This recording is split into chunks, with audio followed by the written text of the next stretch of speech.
Thank you for watching, liking, commenting, sharing, and subscribing right now. I was featured on Engadget the other day, and very happy to be featured on Engadget. Tim Stevens reached out to me and asked if I wanted to do something on growing up geek. And I thought about it, and I was like, you know, my life story is really not that interesting. I didn't think it was. And I kind of wanted to use it as a bully pulpit of sorts, if only to stir the pot and get the discussion going a bit. And so the article, of course, is on Engadget. That's our backlink of the day. Very happy when anybody out there, if you have a website, if you link to an article on lockergnome.com, thank you. So Engadget is, well, it's a good website. I don't know if you've ever heard of it. It's kind of a teeny little thing. Honey, have you ever heard of Engadget? Yes. Oh, even my girlfriend has heard of Engadget. I guess that means it's a big deal. Yeah. So I'm going to go ahead and read the text as was linked on the article, since you may be watching this video, but you're not going to necessarily take the time to click or read or find it. So again, I did take this approach for a specific reason, if only to try to make it a bit different than the other ones. Some people liked the approach, some people thought it was too defensive. Either way. Before I begin, let me just say I am not a slave to your mental delusions of who you think I am. I should probably have an aside. What that means is I am not who you think I am. I am me. I don't live in the mental box that you've carved out for me. I'm me. Not who you think I am. I'm just me. So even if you think I'm somebody else, I'm me. That's what I was trying to say. Had to get that out of the way largely because I've been doing things publicly for so long that some people have already formed opinions about me and what they believe I stand for. That's their problem, not mine. Because people ultimately think, oh, Chris Pirillo, he's just a whiny little guy who does nothing and he blah, blah, blah, blah, blah. You don't know anything about me. You haven't walked a mile in my shoes. You know nothing. Nothing. I don't share everything with the world. Yet some people decide to form opinions about me, even though they know nothing. I don't know if there was ever a specific moment that I found myself attracted to electronic objects. I certainly recall playing with my cousin's Merlin and watching with wonder as my brother fiddled with his Alfie. I was certainly mesmerized by calculators, but that didn't lead me to develop advanced math skills. Here's an aside. I didn't write in here, and I probably should have. I had to speak in math at one time when I was growing up, too. That didn't help me with math either. Our family had an Atari 2600. I uploaded the unboxing of both it and my first Lego set to our YouTube channel, and you may have watched that a while ago. I think that's probably what started me down the path of being a casual gamer. It wasn't until my grandfather picked up a Commodore VIC-20 and connected it to a black and white television set that I started to explore home computing. They don't really call it that anymore. Granted, there wasn't much you could do with a computer back then. I honed my curiosity when Santa delivered a Commodore 64. The sights, the sounds. Those were the days. I fiddled with basic programming for a while, but really no more than the average child might have done in the day. I loved the home computer for what it enabled me to do. Software, as crafted by other hands, drove an addiction. The Atari 2600 took a backseat to the original NES, the NES. Though a few years later, I wasn't as interested in gaming as much as I was writing. After having learned to type on a real typewriter, having word processing software at my fingertips was an immense accelerant. I suppose that interest is somewhat creative writing is why I eventually fell back on pursuing a degree in English. Gaming sucked, if only because the options were expensive and hopelessly buggy. I'm not talking about today. I'm talking back in the day. Gaming was fun, but it was also a pain. It wasn't until a few years later, as a sophomore in college, that I would get connected to the internet for the first time. And that's when I'd say my life really changed. From the first email I sent to a guy sitting across from me in a computer lab, I was hooked. Couldn't be this easy. Couldn't be this incredible. Mind you, the terminal was a PC running some earlier form of DOS. No graphics, no World Wide Web, no Windows. But my eyes were open. It was fun to explore what the internet had to offer, limited as it was. I used the internet to connect with other people. Primarily, that's what drew me in day after day. I couldn't easily connect with people I knew because we didn't have Facebook back then, and it certainly was a hurdle to try to get an account at the university at the time.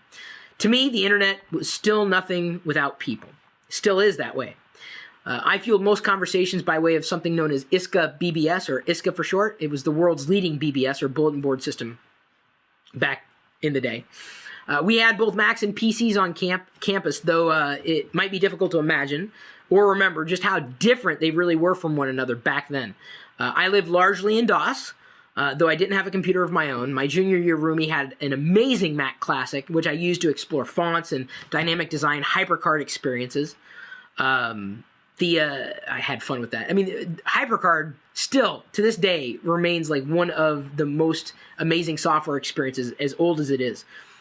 My first computer of my own was a PC running Windows 3.11, Windows for Workgroups. And long before MP3s were available, I'd fill my 420 megabyte hard drive with amazing freeware that I'd find through newsgroups. Now, granted, I couldn't download the binaries directly. I had to download a piece of text, like a text file, that was usually UU encoded. I would have to UU decode it to get either the exe or the zip file, and then potentially unzip it if it was a zip file. It was a kludge to get software back then. But I became a true software addict. It was this passion for exploration and love for sharing my discoveries with others that created Chris Pirillo, the person I am today. In 1996, I'd parlay an old high school nickname and online handle, Locker Gnome, into a brand for delivering information to other curious people. That's when social media started for me, back in the mid-90s, not just when Twitter was around. Within a few years' time, we would be sending LockerGnome.com email newsletters to over 100,000 people from around the world. And we still are sending out the newsletter. You can still subscribe to it on LockerGnome. LockerGnome.com, not the LockerGnome username on YouTube. I've been doing it, for a long time, and then some. My passion has, of course, led to other interesting and amazing projects over the years.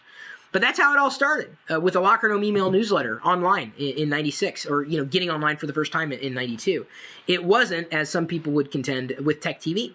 I had actually made a name for myself, and as I continue with the article here, with peers long before the TV network was named, and I've certainly outlived it with a greater degree of success. Tech TV is no longer around and is never coming back. It wasn't until after I had authored a book on email publishing that I would even float onto the radar of the network show producers. They were looking for another person to fill some insanely large shoes, and that experience would become both a boon and a bane. Basically, I was there to become a show host where Leo Laporte was hosting before. And you want to talk about the master. That's him. I've never aimed to be anybody but myself, and some people have a problem with that. They're not afraid to share their less than constructive opinions about me with the world. The real irony? I get bullied more by other geeks now than I ever did by jockasses in high school. That's not funny. The enemy used to be them. Now it seems to be us. I was drawn to the internet with a sense of wonder, feeling this spirit of true connectedness. And now it seems that I'm becoming increasingly overwhelmed by a sense of rampant entitlement. I know that some geeks and nerds are happy to engage in antisocial destructive behaviors, but this should never be brandished as a badge of honor.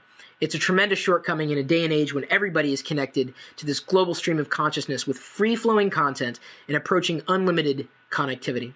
I continue to publish my own perspectives and discoveries online, everywhere. Seriously, where am I not sharing something today? I'm sure I'm going to continue to craft geek-centric content for myself and others until the day I shuffle off this mortal coil. My goal? To continue to thrive in a career of being myself and to be acquired by AOL. That's how I ended the article. So some people were rubbed wrong, I think, by my defensiveness. But, to my point, as you were listening to me reading, you may have been responding in the comment thread, whether you're watching this unfold live or if you're watching after we have recorded and uploaded as a separate video here. There are probably people who are trolling and talking smack and generally hating. And if not in this comment thread, then certainly any other comment thread, either from my videos or other people's videos. There's so much bullying that goes on, largely because people who seem to have a severe lack of self-worth project their own shortcomings onto other people. And so when I talk about not living inside that mental box that you've constructed for me, it's speaking to respect and understanding you are connecting with real people on the internet. I'm a real person. I'm streaming out to real people right now. Whether it's Gundam Bob,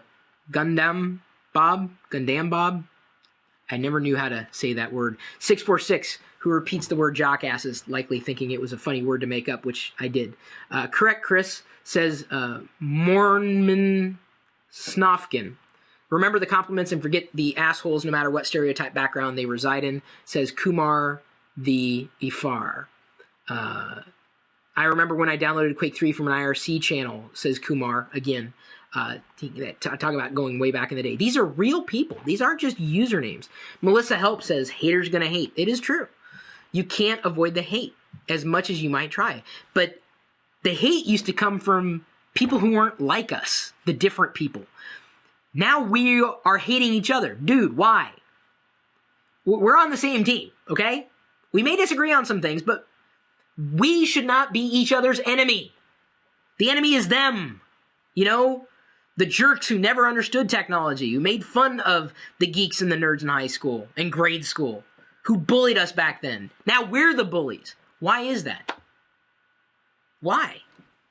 You know, I do my best to remember that I'm connecting with other people. And granted, if you push me, you should expect to get pushed back. Because I've done it before. If you talk smack, I will absolutely, I'll bring it down to your level. I got no problem with that.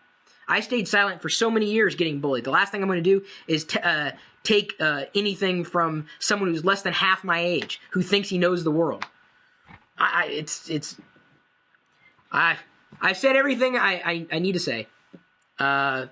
Even though Aura Swan says, love your haters. Don't know if I do. Don't know if I do. But just wanted to get that across. Don't bully, especially if you're gonna. Okay, bullying's not a good thing, but them, they're the enemy, not us. Okay, just keep that in mind. And hopefully you got something out of that. And thanks again to Engadget for featuring me as a geek, even though not everybody was thrilled about the article because I was kind of defensive. I admit it. I wanted to start a conversation. That's all. And plus, I wanted to make up a new word. Jockasses. Although I don't think it's in an Urban Dictionary yet. Should be. Someone needs to do that. Will you be our next backlink of the day? All you need to do is link to lockergnome.com and let me know you did. That's it.